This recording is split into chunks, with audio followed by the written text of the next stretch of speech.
নির্বাচনের ঠিক পরপরই স্থায়ী কমিটির পর্যায় থেকে বর্তমান আমাদের মাননীয় স্পিকার সংসদের তিনি নিজে বলেছেন যে আমরা যদি ওই মুহূর্তে গণভোটে হ্যাঁ পক্ষে না থাকতাম তাহলে জাতীয় নির্বাচন হতো না।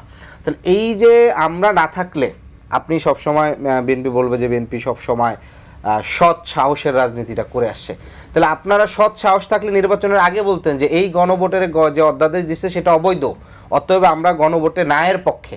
আপনি সেই সৎ সাহসটা দেখান না নির্বাচনের আগে।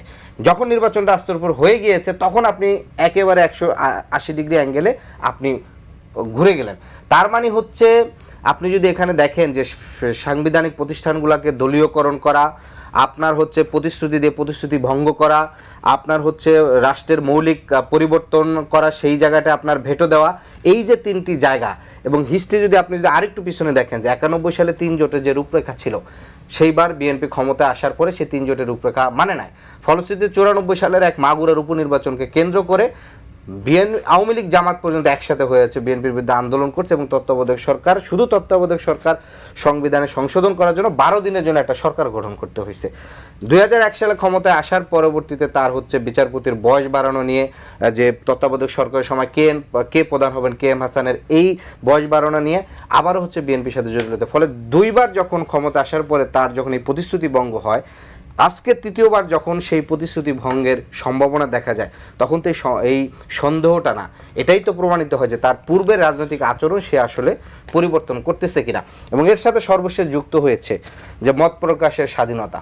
আপনার আজকে রাতে যে ভোলায় যে সাউদা সুমি নামে, তিনি হয়তো জামাতের কর্মী, জামাতের কোনো একটা পদেও আছেন, তিনি কিন্তু নিজেও স্ট্যাটাস দেন নাই। তিনি 37 বছর বয়সে একজন নারী, যাকে রাত এই 10টার পরে তাকে হচ্ছে পুলিশ তুলে নিয়ে গেছে বাসা থেকে যে জিজ্ঞাসাবাদের করার জন্য। তিনি আরেকজনের স্ট্যাটাস, স্বাভাবিকভাবে ফেসবুকে যদি কোনো একটা সমালোচনাটা খুবই স্বাভাবিক, সমালোচনাটা ছিল যে সরকার হয়তো কোনো একটা তথ্য গ্যাপ করতেছে, বিএনপির প্রতি এটা একটা পজিটিভ সমালোচনা ছিল যে বিএনপি যেহেতু নতুন সরকার গঠন করছে, আন্তর্জাতিক লবি মেনটেন করে তেলের ঘাটতি পূরণ করা কিংবা হচ্ছে ইন্টারন্যাশনাল রাজনৈতিক যে লবি, সেটা এই পরিমাণ যোগ্য লোক হয়তো বিএনপির ঘাটতি আছে। এবং এই সমালোচনাটা সত্য। বিএনপি 47 বছর রাজনৈতিক দল হওয়া সত্ত্বেও সে তার নিজের জাতীয়তাবাদীর পক্ষের কিংবা একটা লোক তৈরি করতে পারে না। তাকে অন্তর্বর্তীকালীন সরকারে যাকে নিয়ে তারা সমালোচনা করছে, সে খলিলুর রহমানকে তারা পররাষ্ট্রমন্ত্রী করতে হয়েছে। এই ব্যর্থতা তো বিএনপির আছে। তো ফলশ্রুতিতে সেই সত্য সমালোচনা করা সত্ত্বেও তাকে হচ্ছে গভীর রাতে হচ্ছে আপনার তুলে নিয়ে আসলো। গতকালকে হচ্ছে প্রধানমন্ত্রীর সমালোচনা করে ফেসবুকে স্ট্যাটাস দিয়ে একজনকে আটক করেছে। তাহলে মত প্রকাশের স্বাধীনতার ক্ষেত্রে আপনি তাকে হচ্ছে আটক করছেন, যেটা আমরা পূর্বে ভয় পাইছি। ফলে এই মুহূর্তে আপনি যখন এই গুম অধ্যাদেশ বাতিল করতে চান, আপনি নতুন কি আনবেন? কারণ বাংলাদেশে একটা নতুন আইন হইতে কতদিন সময় লাগে, এর ভিতরে যত ধরনের হচ্ছে আপনার জটিলতা হয়ে যাওয়া। এবং ভাই যেটি বলছে যে বিএনপি 1400 লোক শুধু গুম না, তো আপনার 9 সাল থেকে পুরো 24 সাল পর্যন্ত বিচার বহির্ভূতভাবে প্রায় হচ্ছে 3000 অধিক মানুষকে মারা হয়েছে। এবং আমি তো একটা সময় বক্তব্যে বলতাম যে শাহবাগে যারা বক্তব্য দেয় হাসিনাকে খিস্তিখেউর করে, এদের সে ছাত্র দলের ওয়ার্ডের একটা সভাপতির হচ্ছে হাসিনার জন্য বেশি থ্রেট ছিল। এই কারণে আপনি দেখবেন যে 14 থেকে এর সময় যে ঢাকা শহরের বহুত থানা ছাত্রদলের, ওয়ার্ড ছাত্রদলের সভাপতি সেক্রেটারিদের সরাসরি উঠে নিয়ে ডিরেক্ট র্যাব গুম করে খুন করে ফেলতো।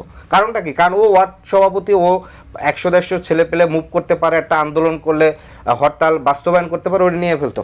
তো ফলে এইরকম একটা দল যাদের অনেক নেতাকর্মী ট্রমাটাইজড। আপনি যেদিন প্রধানমন্ত্রী বিএনপির হচ্ছে অফিস পরিদর্শনে গেলেন, সেই অফিস পরিদর্শনে গিয়ে তাদেরই এক কর্মী যিনি প্রবেশ করতে না পেরে প্রায় কান্না করছেন এবং এটা খুব গণমাধ্যমে সমালোচনা, তারকে ধরতে না পেরে পুলিশ তার বাসায় হচ্ছে রেড দিছে, তার ভাই ভাবিকে আটক করছে এবং তার সম্ভবত সন্তানকে মেবি মারাও গেছে নাকি, এরকম শিশু সন্তানকে নিয়ে গেছে। হ্যাঁ, রেগেছে, তিনি অফিসে ঢুকতে পারেন। মানে আমি এটা বললাম যে বিএনপির নেতাকর্মীদের এই পরিমাণ এই গুম নিয়ে এইরকম একটা অভিজ্ঞতা, সেই জায়গা থেকে তিনি যখন এই অধ্যাদেশটা বাতিল করেন, শুধু গুম না, এখানে টোটাল 16টা অধ্যাদেশ। আপনার এর ভিতরে সবচেয়ে গুরুত্বপূর্ণ যে বিষয়টি হচ্ছে আমাদের যে অর্থনৈতিক অবস্থা, যেটা বলে, যেটা নিয়ে আমরা এতক্ষণ সমালোচনা করলাম যে এই অলিগার্ক তৈরি হয়েছে, অর্থ পাচারের সাথে আপনার অর্থনৈতিক যতগুলো প্রতিষ্ঠান, যতগুলো কর্তৃপক্ষ আছে, এগুলা সংশোধনী কিন্তু অধ্যাদেশ অনেকগুলো আছে, যে আয়কর সংশোধন অধ্যাদেশ, রাজস্ব সংশোধন অধ্যাদেশ, এরকম প্রায় ব্যাংক রেজুলেশন অধ্যাদেশ, মানে এরকম প্রায় অর্থনৈতিক রিলেটেড 5টা অধ্যাদেশ আছে। তো এই 5টা অধ্যাদেশ আপনি এখন বাতিল করে দিয়ে আপনি কতদিন দিনে আবার হচ্ছে আবার এই নতুন করে অধ্যাদেশ করবেন? কবে হচ্ছে আপনি যেখানে আপনি বলতেছেন অর্থ এই ঋণ খেলাপির বিষয়ে আপনি স্টেপ নেবেন, আপনি মুখে বলতেছেন স্টেপ নেবেন, কিন্তু আপনি আইনের ক্ষেত্রে আবার আপনি পিছিয়ে যাচ্ছেন। ফলশ্রুতিতে এই আচরণগুলো কিন্তু বিএনপির প্রতি সন্দেহ না, বরঞ্চ এটা প্রমাণ করে যে তার পূর্বের রাজনৈতিক আচরণ বিএনপি হচ্ছে করবে কিনা। নিশ্চয়ই শহীদুল ইসলাম বাবুল এই বিষয়ে উত্তর দেবেন। বিশেষ করে আরিফুল ইসলাম আদি বেশ কিছু অভিযোগ করেছেন। এর মধ্যে মূল অভিযোগ যেটা সময়টা না, মূল অভিযোগ যেটা বিগত দিনে বিএনপি কথা রাখেনি। আমি বলি বিগত দিন কথা রেখেছে রাখেনি, আপনি বলতে পারেন বিএনপি গুলি করে মানুষ মেরে ক্ষমতায় থাকে নাই কখনো।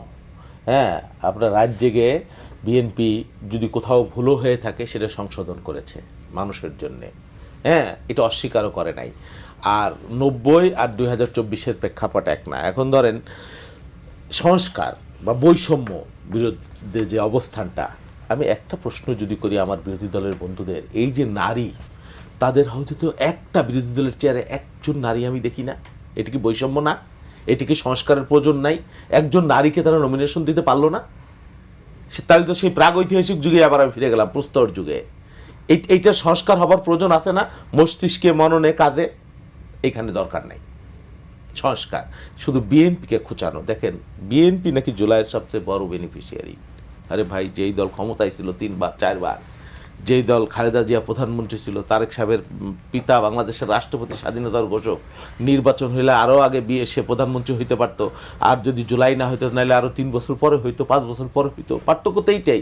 কিন্তু আপনি চাইলেন চাকরির জন্য আন্দোলন করতে যায় 26 বছর বয়সে এমপি হয়ে গেছেন, আপনি বেনিফিশিয়ারি না? হ্যাঁ, আপনার তো বেঁচে থাকার কথা এখন। আপনি চিন্তা করেন না? আপনি এই স্বপ্ন কোনোদিন দেখেছেন? এই চিন্তা করেছেন? সেই জন্য নিজের দিকে তাকাই যদি কথা না বলেন। বিএনপি তো ক্ষমতায় যাওয়ারই দল, হয় এইবার যাবে, নাহলে পরের বার যাবে, নাহলে আরও 5 বছর পরে যাবে। এই ক্ষমতায় আমরা বহুদিন ধরে ছিলাম, বহু বছর ছিলাম। এটা আমাদের জন্য আকাশ কুসুম চিন্তাও না, কল্পনা না, আপনাদের জন্য আকাশ কুসুম চিন্তা। আচ্ছা, এইবার আসেন মানে জুলাই আর জুলাই, হাই হোসেন এক দল চলে গেছে, কিন্তু মুক্তিযুদ্ধ একটা মহান আমাদের অর্জন। সেই মুক্তিযুদ্ধকে কেন্দ্র করে চিপে তিতে বানায় এবং সমস্ত কিছুতে মুক্তিযুদ্ধ বিরোধী।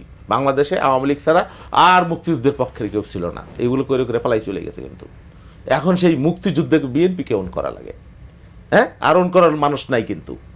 আর এখন আর এক দল আমার ভাইয়েরা জুলাই, বাংলাদেশে আর কোনো সংকট নাই, তেলেরও সংকট নাই, হামেরও সংকট নাই, পার্লামেন্টে কেউ বলবে না। কিন্তু যেই মানুষকে নিয়ে আপনি রাজনীতি করবেন সেই মানুষের কথাই পার্লামেন্টে হবে না, এখানে হবে না। শুধু বিএনপি ওই যে মানে প্রতিশ্রুতি রাখে না। আচ্ছা, কোন প্রতিশ্রুতি রাখলো না? এবার আসলে আপনি জুলাইয়ের যে চার্টার, আপনি স্বাক্ষর করেছেন জুলাইয়ের চার্টারে, দিনের পর দিন বললো আলোচনা হয়েছে, অবশ্যই হয়েছে, এবং এই আলোচনার একটা কনক্লুশন হয়েছে। এবং এই চার্টার কিভাবে বাস্তবায়ন হবে, এই কি বলে, এই যে মানে কি বলে নোট অফ ডিসেন্টের যে ইস্যুগুলা, সেইগুলো কিভাবে বাস্তবায়ন হবে সেইটাও জুলাইয়ের চার্টারের মধ্যে লেখা আছে। আপনারা সই করেছেন, আমরা সই করেছি। সেই জুলাই চার্টারটা কই গেল? আপনি আছেন এখন সংবিধান সংস্কার আদেশ নিয়ে। তো জুলাই চার্টারে আপনার থাকলে সমস্যাটা কি? কালকে অবশ্য বিরোধী দলের নেতা পরিষ্কার করে বলছে, না আমরা সংবিধান ছিঁড়ে ফেলার কথা কেউ বলি নাই। হ্যাঁ, কেউ বলি নাই, কালকে পরিষ্কার করে সে বলছে বিরোধী দলের নেতা। অথচ বলছে এই সংবিধান মানি না, এইটা মানি না, ওইটা মানি না। আরে ভাই, মানি নেই তো আগে মানি নেই, অনেক কিছুই মানি নেই, কিন্তু এখন আপনি কেন মানবেন না? যখন একটা সভরেন পার্লামেন্ট হইলো, যখন আপনি নির্বাচিত হইলেন, যখন আমি নির্বাচিত হলাম, আমাদের বক্তব্যের জায়গাটা ওইখানে। আপনার আতঙ্কিত হবার কোনো না। প্রথম দিন বলা হয়েছে জুলাইকে যেটা আমরা চার্টার করেছি যে বিরোধী দল থেকে ডেপুটি স্পিকার হবে, আমরা চেয়েছি, আপনারা দিলেন না। আপনারাই তো জুলাই মানলেন না। এখন আপনি একটা প্যাকেজ চাইতেছেন। আর ভাই, প্যাকেজ করেন যাই করেন, তা আমরা বিরোধী দল সরকারি দল আলোচনা করে কেন করতে পারবো না? কোনটা পারবো না, কেন পারবো না? দোষের কোথায় কি হইলো? তো এখন সেইটা না করে খালি বিরোধিতার কারণে বিরোধিতা যদি আপনি করতেই থাকেন, প্রথম থেকে এইগুলোর আপনি পতনের ভয় দেখাইতেছেন, হাসিনা যাবে গেছে যেই পথে, এই বিএনপি যাবে সেই পথে। হ্যাঁ, এই যে বক্তব্য, সেটা কি প্রিমেচিউর বক্তব্য হয়ে যায় না? 5 বছরের একটা সংসদ আপনি 1 মাসের মধ্যে উল্টাই ফেলাবেন, পাল্টাই ফেলাবেন, আর একটা গণ অভ্যুত্থানের ভয় দেখাইতেছেন আমরা সব পালাই চলে যাব। হ্যাঁ, এটা তো মিসক্যারেজ হয়ে যাবে এই প্রিমেচিউর এই আচরণ আর বক্তব্য। সেই জন্য প্রত্যেকের দায়িত্বশীল হইতে হবে। একটা সংকট চলতেছে, বৈশ্বিক একটা সংকট, এটা আমরা তৈরি করি না। এই সংকট বাংলাদেশকেও টাচ করছে, নানাবিধ সংকট। 1টা মাস গেছে, আপনারা একটু সময় দেন, 6টা মাস সময় দেন। আমরা তো 5 বছরের জন্য নির্বাচিত হয়েছি। তারপরে আপনি বলতেই পারবেন যে বিএনপি মুনাফেক, গাদ্দার, বেঈমান।